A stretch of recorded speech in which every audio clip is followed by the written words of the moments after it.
बड़ी खबर सामने आ रही है। 30 हजारी कोर्ट में झड़प का पूरा मामला है। सुप्रीम कोर्ट ने वुकला की सरजनिश की है। ताली एक हाथ से नहीं बजती, कोर्ट का कहना है गलती दोनों जानिब से हुई है। अदालत ने मजीद तबसरा करने से इनकार कर दिया है। अदालत ने कहा है कि मजीद तबसरा नहीं करना चाहती है।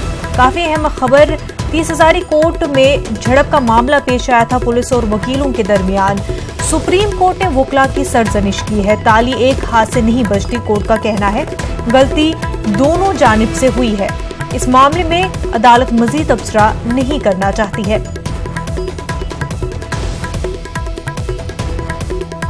नाज़रीन, आपको बता दें 30 हजारी कोर्ट में पुलिस और वुकला के बीच झड़प का मामला पेश आया था जो काफी तूल पकड़ता जा रहा था। सुप्रीम कोर्ट ने इस मामले में वुकला की सरजनिश की है।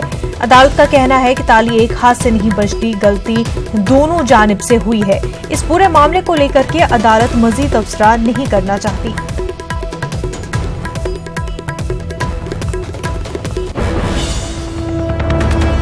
इस वक्त की एक और बड़ी खबर आपको बता दें, नमाज जुम्मा में अपील की गई। अयोध्या सुप्रीम कोर्ट फैसले के पेश नजर नमाज जुम्मा में अपील की गई। मुसलमानों से अमन व अमान बनाए रखने की नमाज जुम्मा में अपील की गई। फैसला हक में आने पर खुशी का इजहार करने से बचे, फैसला खिलाफ आए तो मुश्तइल न हो, अमन व अमान को बनाए रखने में ताउन करे। इस तरह की अपील नमाज जुम्मा में की गई है। अयोध्या पर सुप्रीम कोर्ट फैसले के पेश नजर नमाज जुम्मे में अपील की गई। मुसलमानों से अमन व अमान बनाए रखने की अपील की गई है। कहा गया है कि फैसला चाहे हक में आए, खुशी का इजहार करने से बचे, या फैसला अगर खिलाफ आए तो मुश्तइल न हो, अमन व अमान बनाए रखने की नमाज जुम्मा में अपील की गई है। मारूफ शायर मुनव्वर राना ने कहा है कि मैंने अपने मुल्क हिंदुस्तान की हिंदू मुस्लिम यकजहती के हवाले से पाकिस्तान में यह बयान दिया था कि मैं 80 करोड़ हिंदुओं की निगरानी में रहता हूं। आज हिंदुस्तान के हिंदुओं को यह साबित करना है कि उनकी निगरानी में यहां रहने वाली अक़लियतें महफूज हैं। बहुत दिनों से कुछ ऐसी सी कैफियत दिल की कि जैसे तुमसे मुलाकात होने वाली है।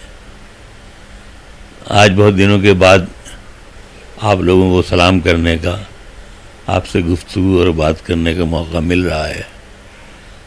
बहुत सी बातें ऐसी हैं जो दिल चाहता है, बहुत सी बातें ऐसी हैं जो आंखें करना चाहती हैं, और बहुत सी बातें ऐसी हैं जो हम शायरों की जिम्मेदारी होती है। जो अभी मौजूदा उत्तर प्रदेश के हालात हैं, उत्तर प्रदेश क्या पूरे मुल्क के लिए जितने सब अभी ये फैसला आने से पहले सब हो रहा है, और ख़ास तौर से हमारे उलमा, हमारे सियासी लीडर और सब जितने भी धर्म गुरु हैं, सब मुसलमानों को ये बता रहे हैं कि आपको ऐसे रहना है, ऐसे रहना है, ऐसे रहना है। लेकिन मेरा अपना ख्याल ये है कि सबसे बड़ी जिम्मेदारी इस मुल्क में हमारी जो अक्सरियत है, हमारी जो मेजॉरिटी है, उसकी है।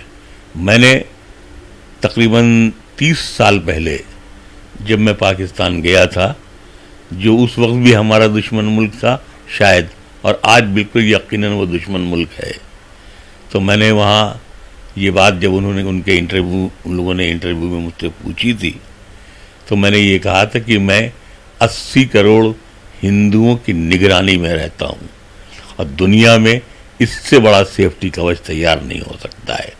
आज इस मुल्क के हिंदुओं को ये साबित करना है कि हम मुसलमान यकीनन 80 करोड़ हिंदुओं की निगरानी में रहते हैं।